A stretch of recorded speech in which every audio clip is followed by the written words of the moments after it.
that went down there and brought in these mobile solar generators, and they were some of the only, in some areas, it was some of the only areas where they could actually get electricity to run some of the equipment needed in the rescue effort. Public health issues. Renewable energy is generally low emissions, so it does meet both public health and low carbon requirements. And water conservation is a huge issue now, and I'm not sure if they're facing that issue in Nebraska, but in the southwest, the southeast, parts of the northeast occasionally, water is becoming a significant issue when it comes to energy generation, since traditional energy production, traditional energy plants such as coal-fired, gas-fired, and also nuclear, and to some extent actually concentrating solar power, require a significant amounts of water in the cooling towers. So there's actually been some limits placed on the ability to build, say, a new coal plant in some areas because of the lack of water. And in fact, in some regions, they've had to ramp down the production of electricity from coal plants because of the lack of water during drought times. So planning with water in mind, especially as there's a forecast that there could be possibility or a likelihood of reduced water resources in the future due to the changing climate. So business as usual is changing, and Colorado, I think, is a prime proving ground of that. Xcel Energy recently announced that it will be closing coal plants in Denver and Grand Junction. This is the first time, actually, that a utility has voluntarily decided to close a coal plant or a generation source for the reasons of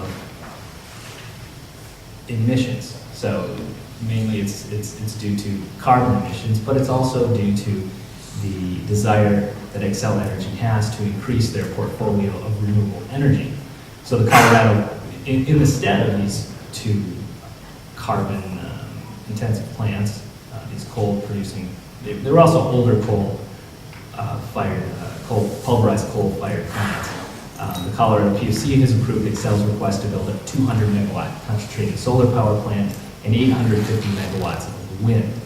And because of the renewable energy portfolio standard within Colorado and the governor's intent to decrease the amount of carbon, he has a 20% carbon reduction goal, greenhouse gas reduction goal by the year 2020.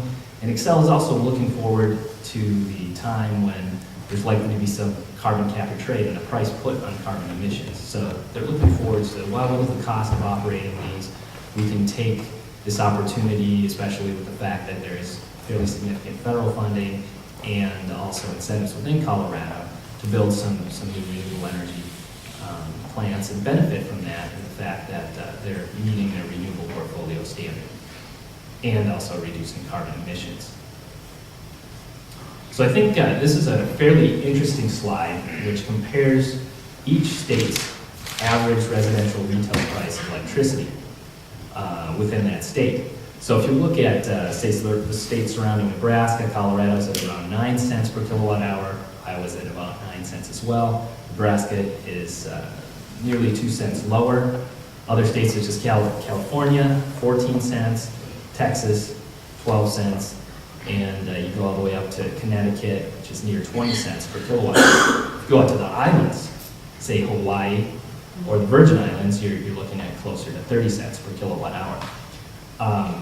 The reason that it's important is that when you look at renewable energy incentives, those states that have very low electricity prices may need to have slightly higher incentives and be a little more aggressive about their renewable energy approach, since it may be the difference in pricing may be more significant. For instance, in Texas, they're finding that wind can compete fairly easily with their current generation, since most of it is natural gas.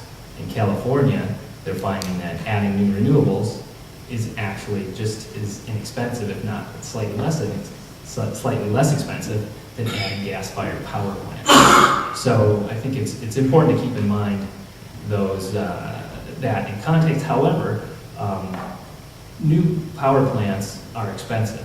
So while electricity prices might be low now, the fact that there's significant demand growth within Nebraska, I believe it's about 2.6% per year growth in energy demand, means that new generation will need to be built, and it's likely to be significantly more expensive than the current generation that is in existence. So this is just a little comparison of 3 different states surrounding Nebraska, just to look at the growth in non-hydro renewable electricity generation. The reason it's non-hydro is since hydro is usually not considered as friendly to the environment, and also that it's already fairly well developed and in existence in most states. So most states are, when they look at renewable energy development, they're looking at either small hydro, not the massive works projects that we've seen in the past, small hydro, and other non-hydro renewable electricity. And if you look at Colorado versus Iowa versus Nebraska, you'll see that Iowa's just going crazy there. And Colorado's doing quite well. However, Nebraska's a little bit lagging there relative to these surrounding states.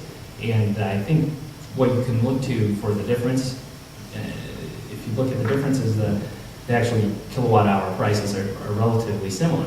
However, there are differences in state policy and perhaps the structure of the utility and the way the utilities approach renewable energy may be different within these 3 states as well. So first I'll talk about renewable portfolio standards, since those seem to be the most significant drivers of renewable energy currently today. They're considered to be fairly strong incentives. However, it really depends on how they're designed. There's 28 states that have renewable portfolio standards, and they do vary from state to state. Some are more effective than others, and they're designed completely differently. But what are the reasons that states are looking at renewable energy portfolio standards? One of the reasons is to buffer electricity prices against volatile fuel costs, as I mentioned earlier. Once you build the renewable energy, such as a large wind farm, it's fairly predictable what the maintenance costs will be, and after it's built, you know what the finance costs are going to be as well. So it has a pretty steady cost payback over the lifetime. There's no fuel cost there, and after 20 years, it could be very competitive after it's actually put in. As fuel prices rise, those prices from, say, a wind farm remain steady. It also promotes energy independence and in-state energy production, and that really is a driver for a lot of states. Supports state greenhouse gas reduction goals, supports job growth as well, improves air quality by reducing air emissions of both nitrates and, sorry about that, oxides of nitrogen and sulfates as well that contribute to acid rain, as well as particulates. It also, a lot of states are looking at to increase technology growth and try to build this green jobs economy that is becoming almost a hackneyed phrase, to be honest. But a lot of states are really looking to renewable energy as a possible way to re-energize their economies, and also to gain maybe a one-up on the state next door. If they can have a more aggressive standard and attract more businesses that are renewable, perhaps in the future they can garner more jobs and more consulting and have that large company that is actually selling their wares to other businesses. And the goal of renewable portfolio standards is not to just make a requirement forever that we need to have a certain percentage of renewable energy, but it's really a market transformation policy to help grow the market so that eventually mass production takes over, and that these technologies, as they advance, become more competitive and at some point actually on parity